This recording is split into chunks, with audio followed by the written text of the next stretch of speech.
ગયા વર્ષે માર્વેલસ મોરબીની થીમ પર મોરબી મહાનગરપાલિકાનું બજેટ રજૂ કરવામાં આવ્યું હતું, જેનું લગભગ 783 કરોડ જેટલું વ્યાપ હતું. આ વર્ષે અમે માર્વેલસ મોરબી 2.0 એટલે જે સુવિધાઓનું સ્તર છે એનું એક સ્તર વધે એ આશયથી લગભગ 1100 કરોડથી વધુનું બજેટ રજૂ કરવામાં આવ્યું છે આજે માનનીય વહીવટદારશ્રીને.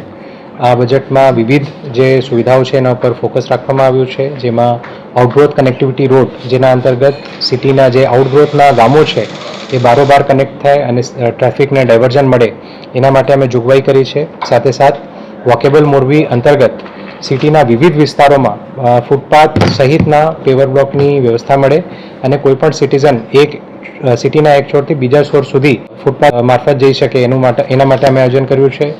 એ સિવાય જે 9 જેટલા રોડ્સ છે સિટીના, એમાં બ્યુટિફિકેશનની કામગીરી પણ અમે લઈએ છીએ, જેમાં સિટીના મેજર રોડ્સ છે ત્યાં ફૂટપાથ, ત્યાં રોડ ફર્નિચર, ત્યાં ડિવાઈડર, ત્યાં સ્ટ્રીટ લાઇટ સહિતની તમામ સુવિધાઓ આવી જાય એ રીતનું અમે આયોજન કરીએ છીએ.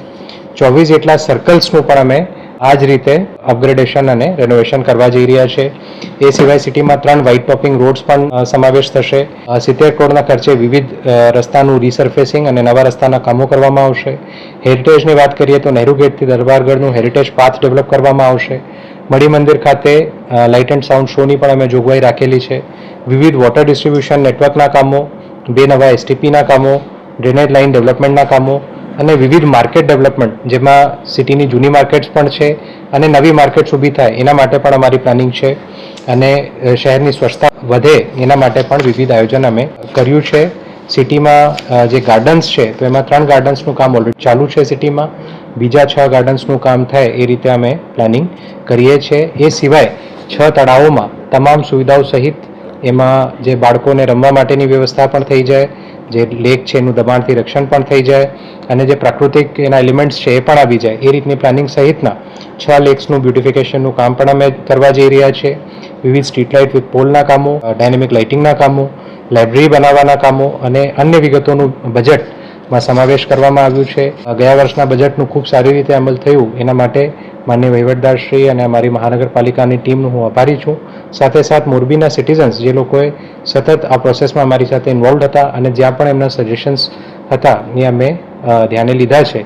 તો આ બધાનું ફરી સહકાર મને મળે એવી અપેક્ષા રાખું છું. ઘણા બધા એમાં કોઈ પણ એવી આઇટમ નથી જે ગયા વર્ષના બજેટમાં નથી. જે આઇટમ્સનું ગયા વર્ષના બજેટમાં સમાવેશ હતું એ સિવાયની આઇટમ્સ છે. અમુક રોડ્સ એવા હોય છે જેનું કદાચ ગયા વર્ષે મહદ અમલીકરણ થયું હોય તો એનું ફરીથી બજેટમાં સમાવેશ કરવામાં આવ્યો હશે, પરંતુ મોટાભાગના આઇટમ્સ એવા છે which are new in the budget.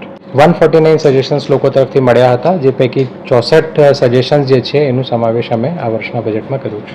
એ તો એક બહુ સ્પેસિફિક મુદ્દો છે. બજેટની ચર્ચા અત્યારે ચાલી રહી છે, વિચ ઇઝ અબાઉટ 1100 કરોડનું. પણ છતાં આપના પ્રશ્નનું જો ઉત્તર આપવું હોય તો અમે કોઈ પણ મંજૂરી જે છે એ ફૂટપાથ ઉપર નથી આપતા હોતા. એ જનરલી એમને રોડના બહારના પોતાના એરિયા માટે જ આપીએ છીએ. છતાં આપનું જે સજેશન છે ધ્યાને લઈને એના બાબતે પણ અમે પ્રયત્ન કરશું. જે રિવરફ્રન્ટ છે એ બાબતે અમે અર્બન ચેલેન્જ ફંડ જે સરકારશ્રીનું છે એના માટે અમે દરખાસ્ત એની ત્યાં કરેલી છે. એની દરખાસ્ત જે છે કેન્દ્ર સરકારમાંથી મંજૂર થતી હોય છે.